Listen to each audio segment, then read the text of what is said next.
Muchas personas le temen a la noche, a la oscuridad y al silencio. Sin embargo, aquí, en una mirada hacia el más allá, esto es una historia más de la familia más paranormal de México. Mirada hacia el más allá, más allá, más allá.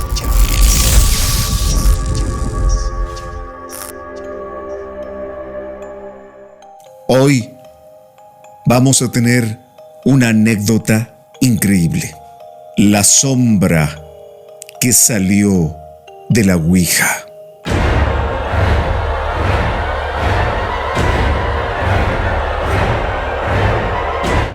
Uno de los tíos de la familia, que llamaremos Julio, se fue a la ciudad capital de Guanajuato, Guanajuato capital. Nació en Tijuana, pero se fue a Guanajuato.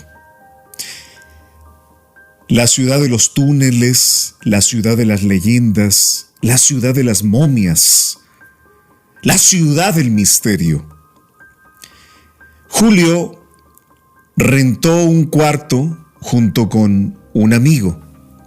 El tío de la familia tijuanense, se apasionó desde muy pequeño, desde adolescente, por el juego de la Ouija y lo jugaba solo. Era una manía que tenía, pero no contento con eso, él decidió construir su propia Ouija con elementos misteriosos, plumas de pájaros específicos. Él pintó la tabla de la Ouija con sus propias manos. Tenía habilidad para la pintura, pero se tomó el tiempo para hacer una Ouija espectacular, misteriosa, enigmática. Una noche empezó a jugar la Ouija que él mismo había elaborado. En eso entró el compañero con el cual compartía cuarto. Entró al lugar y lo vio frente a la Ouija, pero totalmente en trance.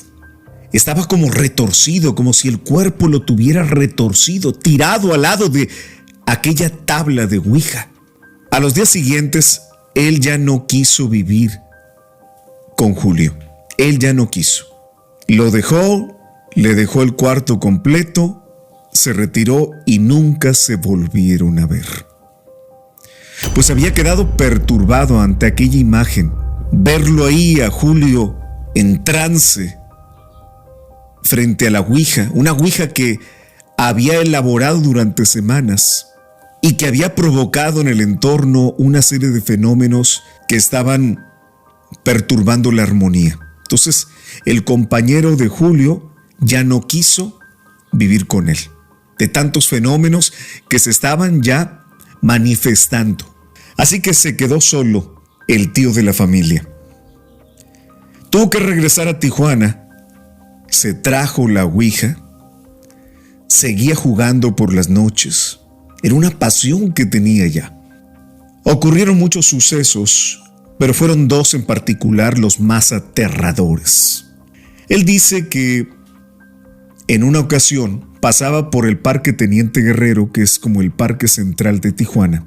Había salido de trabajar, ya eran altas horas de la noche, y había algunos vándalos, había un grupo de cholos, y cuando él cruza, los cholos se acercan a él.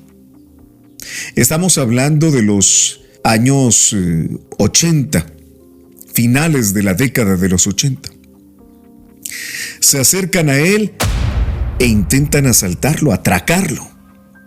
En eso, cuando él empieza a sacar sus pertenencias, una sombra que sale de la nada los empieza a golpear, los azota, como si tuviera látigos y palos, los empieza a golpear a ese grupo de cholos que quería atracar a Julio, el tío de la familia. Los golpea, se queda atónito. Julio no sabe qué está pasando.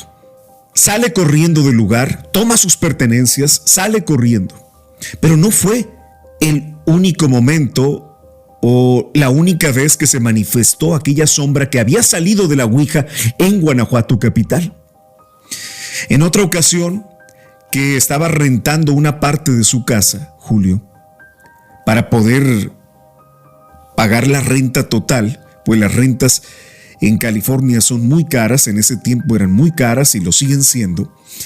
Entonces rentó un cuarto dentro de su departamento, pero no le pagaba la renta. Entonces Julio, desesperado, porque él tenía que pagar a su vez la renta del departamento completo, fue a tocarle, a reclamarle y que le pagara inmediatamente, si no le pedía que desalojara.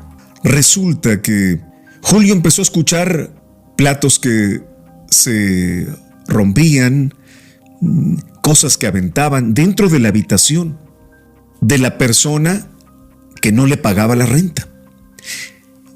Gritos, sonidos, empujones. Salió desesperado. El tipo que no le pagaba la renta salió a reclamarle a Julio. Pensaba que le había mandado a alguien a golpearlo. Me mandaste a ese tipo que está ahí, le decía, desesperado. Me mandaste a ese tipo. El tipo vestido de negro, el que tiene una máscara, con un triángulo con la punta hacia abajo. ¿Cómo? ¿Pero cuál tipo?, decía Julio. No te he mandado a nadie. Sí, era la sombra. La misma sombra que lo defendía cada vez que tenía problemas. La sombra cuya particularidad era que en la parte de la cara tenía un triángulo con la punta hacia abajo. Cada vez que Julio, el tío de la familia, tenía problemas, se encontraba en dificultad con alguien o con algo, esa sombra salía de la nada y golpeaba a las personas para defender al tío de la familia. Y salía la sombra, lo defendía una y otra vez. Esa misma sombra con el triángulo invertido en la cara, que había salido de la Ouija en Guanajuato capital, en la Ouija que él había hecho con sus propias manos. Esta es una historia más de la familia más paranormal de México. Esto es Mirada hacia el más allá.